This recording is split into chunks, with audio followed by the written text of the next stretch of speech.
Jeg får helt lyst til at gå hen og slå det op. Jeg går lige hen og slår det op.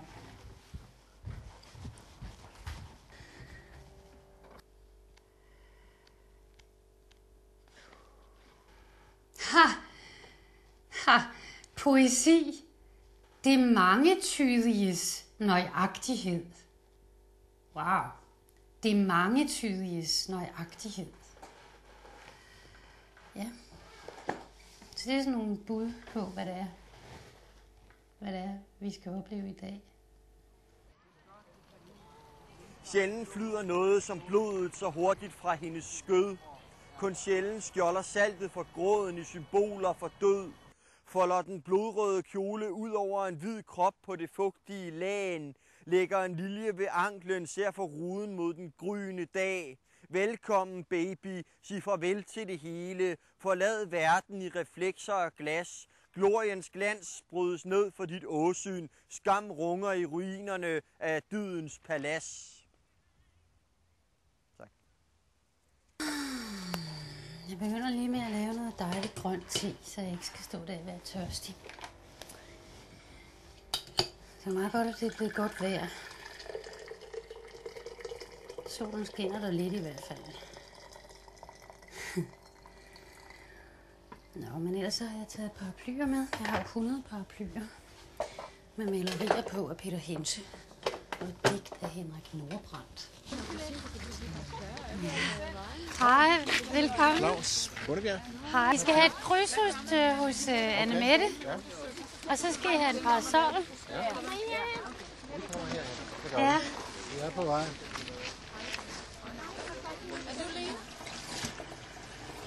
Thomas E. Kennedy har skrevet på vores hjemmeside, på den engelske udgave af vores hjemmeside, at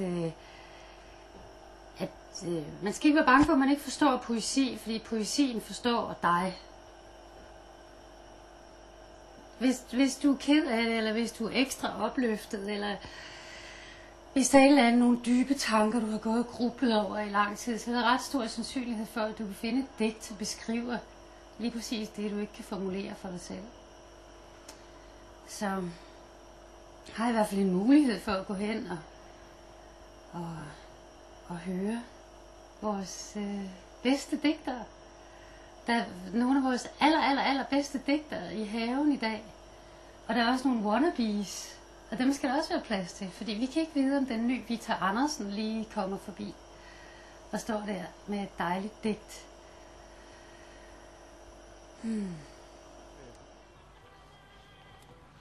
Da Marilyn Monroe døde, var jeg i Paris. Da John F. Kennedy blev myrdet, var jeg på arbejde. Da sovjetiske tropper rykkede ind i Prag, sad jeg med Lützen på Pelikanen. Da Allende blev elimineret, skulle jeg holde tale i Sorø. Da de startede Falklandskrigen, så jeg solen gå ned over Hallandsåsen. Da Palme blev skudt på åben gade i Stockholm, sad jeg i linje 14 og tænkte på kvinder. Da Nelson Mandela blev indsat, var jeg i svømmehallen.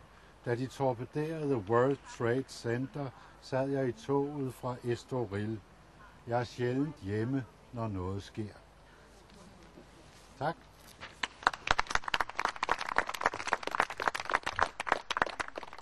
Når man læser nogle digter over for et publikum, så lærer man jo også virkemidlerne i digten at kende, ikke? Og man finder ud af, om man har gjort noget skævt eller forkert, eller om det fungerer, ikke? Man får lov at prøve sine ting af over for nogen, som man læser direkte til, ikke? Ellers sidder man jo alene og skriver dem derhjemme, ikke? Og forestiller sig, at sådan og sådan virker de på læseren, ikke? Og det vigtigste person i litteraturen, poesi eller hvad det er det er jo læseren, ikke? Det er jo læseren, det drejer sig om. Det er læseren, man henvender sig til. Og man er selv som digter en slags læser, ikke? Jeg tror også, at visse små ting flytter noget hos folk, ikke? Man hører en eller anden formulering, som man måske ikke har tænkt på før, og så går man hjem og tænker over tilværelsen på en anden måde, ikke? Det er måske ikke sådan store revolutionerende ting, der sker, men de der små klik, de der små forrykkelser, de betyder også noget, ikke? Det er meget vigtigt.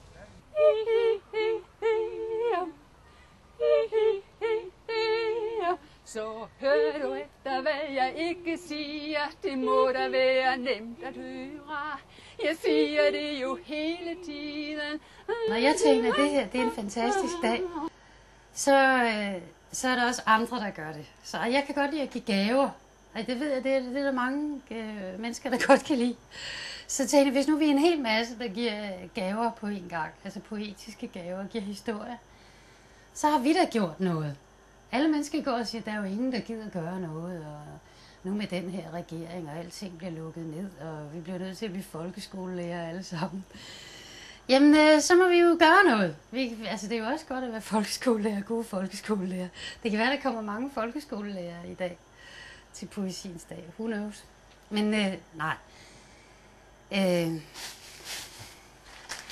Altså, så har jeg gjort noget. Så har vi gjort noget for at give noget videre. Og det er vigtigt. Det er vigtigt at tåre at være generøs, tåre at tage en chance.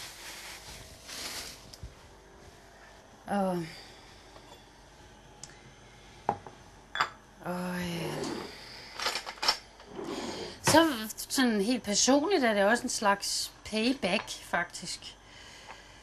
Fordi jeg er jo skuespiller, og jeg har stået der på scenen rundt omkring og sagt så mange ord, som er blevet skrevet af blandt andet nogle af de forfattere, der kommer i dag. Så nu, de har givet mig deres ord, så jeg kunne komme på scenen med dem. Og nu skaffer jeg en scene, så de selv kan sige deres ord.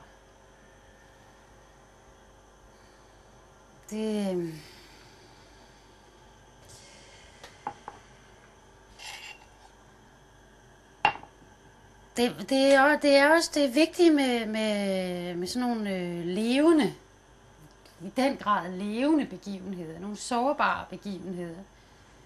Fordi vi kan ikke dække det til. Hvis det bliver regnvejr, så bliver vi stående alligevel, eller vi må søge ind under træerne. Drømte mig en drøm i dag om tryghed og om lyst. Drømte mig en drøm i nat om evighed og tro. Det er mit kærlighedskortdigt. Tak. For mig er poesi, eller det at skrive digte, blevet til en måde at leve på. En måde, som jeg faktisk tænker på. Et sprog, som jeg skriver om oplevelser, jeg har haft i fantasien. Det er noget, man faktisk ikke kan gøre for. Det er noget, man har i sig. Det er noget, man er født med. Hvis vi tænker helt tilbage til dengang, at de første mennesker gik på jorden, så er jeg ikke i tvivl om, at de faktisk sang til hinanden, men at de ikke rigtig talte sammen. Og når de sådan var i godt humør, eller der var noget, der pressede på, så blev det jo til digte.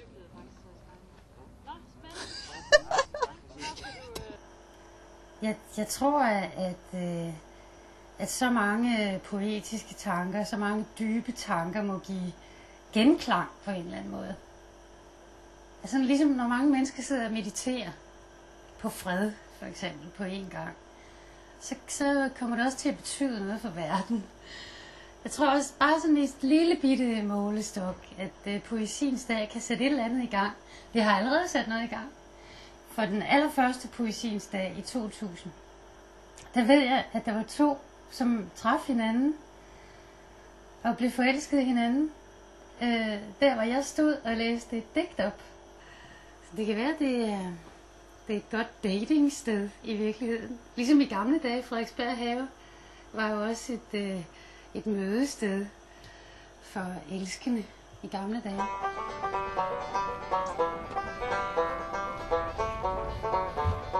Don't make me cry, don't make me say things I don't want to. Wish I knew why, wish I could stop what we are going through. So baby, let's try. We've gone this far now, I don't want to see our love die. So tonight and I better take a good look at each other. It's only you and I. If we are not the ones to love the other, who would that be? If it's not you and me, who would that be? If it isn't you and me.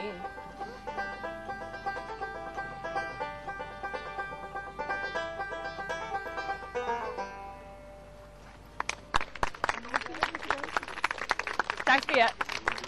Det var en lille sang om ulykkelig kærlighed. Og nu glemte jeg at sætte uret til. Det er sådan meget typisk mig i virkeligheden, at jeg glemmer uret. Men så tager jeg det bare lidt på fornemmelsen. Det kan godt være, at det ikke er for lidt eller for meget.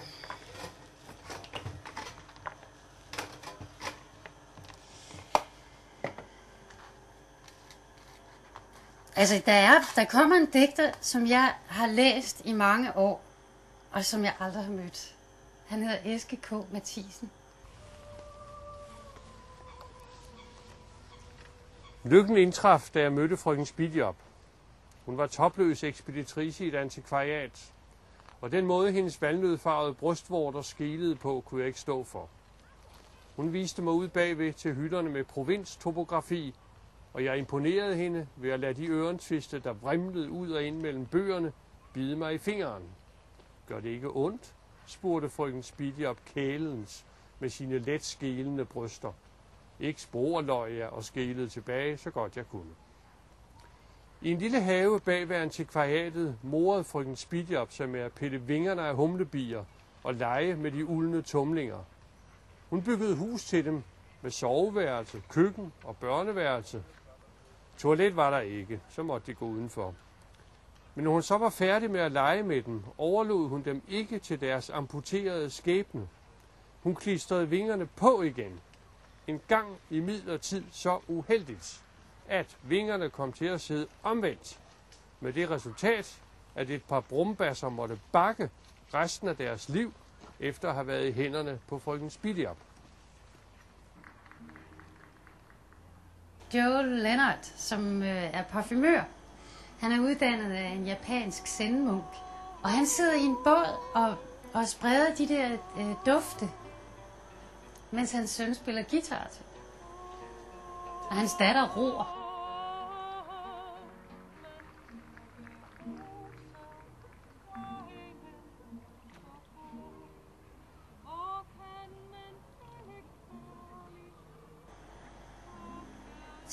Tænk, hvis der pludselig kommer en duft, som minder mig om noget, jeg havde glemt.